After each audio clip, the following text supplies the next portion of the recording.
ध्यान दीजिए 13 नंबर प्रश्न पर ध्यान दीजिए। क्या कहता है कि बकाया याचना एवं अग्रिम याचना, मतलब ऐसा सवाल जिसमें ऐसा होगा कि कॉल्स इन एरियर भी होगा और कॉल्स इन एडवांस भी होगा, तो कैसे करेंगे काम। सवाल देखिए, एक कंपनी लिमिटेड का पंजीयन जो है वो 1 करोड़ रुपया की अधिकृत पूंजी से हुआ है। 100 रुपया वाले 4000 ऋण पत्रों को निर्गमन किया गया है। 100 रुपया दाम है, 4000 ऋण पत्र निकाले गए हैं बेचने के लिए, जिनके लिए विधिवत आवेदन आ गया, आवंटन किया गया। ऋण पत्र की रकम इस प्रकार दे है कि 30 रुपया आवेदन पर, 40 रुपया आवंटन पर, 20 रुपया प्रथम याचना पर तथा 10 रुपया द्वितीय याचना पर। अब देखिए 40, 30, 70, 70, 20, 90, 10 रुपया जो रह गया वो अंतिम याचना पर। हल्ला क्या कर रहा है बोल दीजिए। अब देखिए सवाल कहता है कि एक व्यक्ति जिसके पास 100 ऋण पत्र हैं, प्रथम याचना की राशि चुकाने में असमर्थ हो गया। एक आदमी जिसके पास 100 डिबेंचर था, फर्स्ट कॉल पर नहीं दिया, मतलब कॉल इन एरियर हो गया, किंतु वह इस रकम को द्वितीय याचना के साथ यानी फाइनल कॉल के साथ ये राशि वो चुका देता है। फिर तो फर्स्ट कॉल पर जब काम करेंगे उस समय में ये नहीं आएगा, और ये रुपया कब आएगा, फाइनल कॉल पर आएगा, सेकेंड एंड फाइनल कॉल पर आएगा, लेकिन आएगा। ठीक है। फिर उसके बाद कहता है कि एक व्यक्ति जिसके पास 400 था, द्वितीय याचना की राशि भी क्या करता है, प्रथम याचना के साथ दे देता है। तो सेकेंड एंड फाइनल कॉल वाला रुपया फर्स्ट कॉल पर आ गया, तो वो कॉल इन एडवांस हुआ। आया बात समझ में। और आपको कहता है जर्नल एंट्री कीजिए। तो वर्किंग नोट ध्यान दीजिए, जब आप कीजिएगा काम ऑन एप्लीकेशन पर 4000 गुने 20 रुपया आया ना। एप्लीकेशन पर कितना आया है, एप्लीकेशन पर 30 रुपया आया है। 30 रुपया यहाँ कर दीजिए, तो 4 तिया 12 पर 4 जीरो, 1,20,000 आया। ऑन अलॉटमेंट पर काम कीजिए, तो 4000 गुने 20 रुपया है, 40 रुपया, 40 रुपया, 4 चौक 16, इस पर 4 जीरो डाल दीजिए। On first call, on first call 4000 गुने कितना, 20 रुपया, तो 80,000। इस पर कॉल इन, देखिए जब कभी भी किसी भी किस्त पर कॉल इन एरियर और कॉल इन एडवांस दोनों की बात आए, तो ये बात आप जानते हैं कि कॉल इन एडवांस जिस पर आता है उस पर जोड़ते हैं, और जिसका होता है उस पर घटाते हैं ना। और यदि कॉल इन एरियर भी बच्ची लगा दे बाद में और कॉल इन एडवांस भी हो, तो इस बात को ध्यान रखना है कि पहले अपना काम होता है, बाद में दूसर वाला का काम होता है। तो कॉल इन एरियर अपना होता है, जिस पर मांगे हैं उसी पर कहना है नहीं आया है, तो पहले कॉल इन एरियर को घटाएंगे, फिर कॉल इन एडवांस जोड़ेंगे।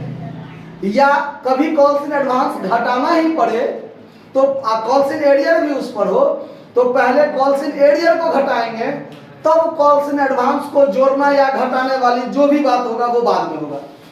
तो इस पर कॉल इन एरियर भी हुआ है और इस पर कॉल इन एडवांस भी हुआ है।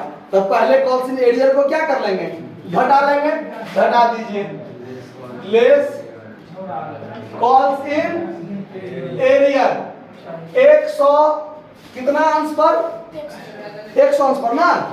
तो ऋण पत्र है 100 गुने 20, 2000 नहीं आया, तो इसका अपना कितना आया, इसका अपना फर्स्ट कॉल का अपना 78,000 आया। आया बात समझ में। और इस पर कॉल इन एडवांस भी हुआ है, कॉल इन एडवांस भी हुआ है कितना, तो 400 गुने 10, ये 10 फाइनल कॉल वाला लेंगे, क्योंकि फाइनल कॉल वाला ना है इसीलिए। तो 4000 इस पर आ गया, तो इस पर कितना आ गया टोटल, 82,000। अब आप फाइनल कॉल का काम कीजिए, सेकेंड एंड फाइनल कॉल। तो 4000 गुने 10 ना, 40,000 मांगेंगे ना। जबकि क्या हो रहा है, तो पहले less calls in advance, calls in advance जो इस पर नहीं आएगा, कितना नहीं आएगा, तो ये वाला नहीं आएगा। 400 गुने 10 4000 नहीं आएगा। तो इसका अपना कितना आएगा? इसका अपना 36,000 आएगा। और ये वाला जो इस पर नहीं आया वो इस पर आया, इस पर फाइनल कॉल पर आया, तो इस पर आप जोड़ लीजिए। कौन चीज? तो कॉल्स इन एरियर फॉर किसका था? फर्स्ट कॉल का। किसका था? फर्स्ट कॉल्स का। कितना रुपया? यानी इस पर टोटल कितना रुपया आया? फाइनल कॉल पर कितना रुपया आया? 38,000। आया बात समझ में?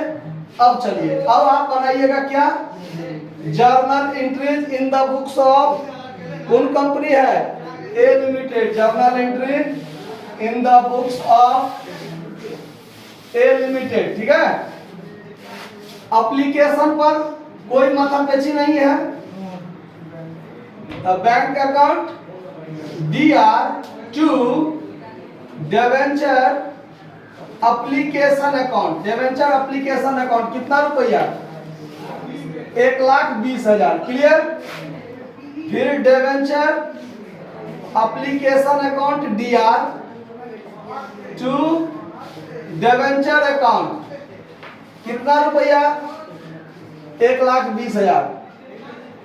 इसमें कोई दिक्कत नहीं था। अलॉटमेंट पर भी कोई माथापेची नहीं है। Debenture allotment account DR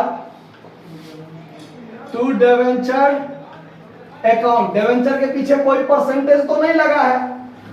1,60,000 1,60,000। फिर आ गया रुपया पूरा। Bank account DR to debenture allotment account कितना रुपया? 1,60,000। फर्स्ट कॉल पर आइए। फर्स्ट कॉल पर क्या हुआ? तो पहले तो मांगेंगे और फिर जो आने वाला बात होगा वो तो बाद में होगा। तो पहले मांगिए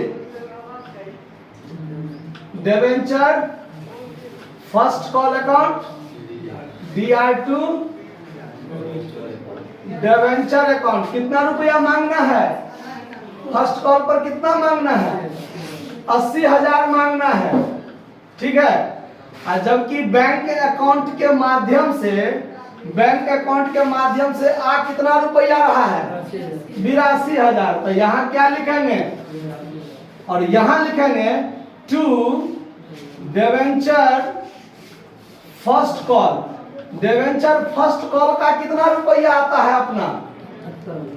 78,000। और 4,000 किस चीज का आता है? Calls in advance. आया समझ में बात? और कॉल्स इन एरियर का तो एंट्री करना नहीं है।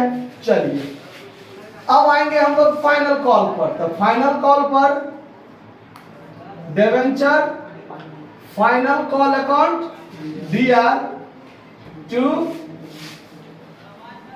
डिबेंचर अकाउंट हम मांगेंगे कितना? 40,000 मांगेंगे ना। जबकि हमारे पास आएगा कितना? 38,000। तो चलिए bank account DR, bank account कितना करेंगे यहाँ? ये कॉल्स इन एडवांस जो यहाँ क्रेडिट है, यहाँ क्या होके समाप्त हो जाएगा? तो कॉल्स इन एडवांस अकाउंट क्या हो जाएगा? कितना? To debenture final call. Debenture final call का पूरा 40,000 तो आया, बकाया नहीं ना हुआ है। तो डिबेंचर फाइनल कॉल कितना? 38 और 4,000 मिला के 42,000। तो इधर भी 42,000 होना चाहिए ना। तो 40,000 तो फाइनल कॉल का अपना आया और 2,000 और किसका आया? ये फर्स्ट कॉल पर जो नहीं आया था इस पर आया ना। तो जब आया तो यहाँ पर क्या हो जाएगा? डिबेंचर फर्स्ट कॉल अकाउंट कितना रुपया आया? बात समझ में कि कहीं कोई दिक्कत? डिबेंचर फर्स्ट कॉल डेबिट हुआ था 80,000 और क्रेडिट हुआ था 78,000। तो 2,000 से और क्रेडिट होना है। अगर नहीं आता तो नहीं होता क्रेडिट। जब आ गया तो यहाँ क्रेडिट हो गया 2,000 से। कहीं कोई दिक्कत? किसी को समस्या है इसमें? नोट कर लीजिए। धन्यवाद।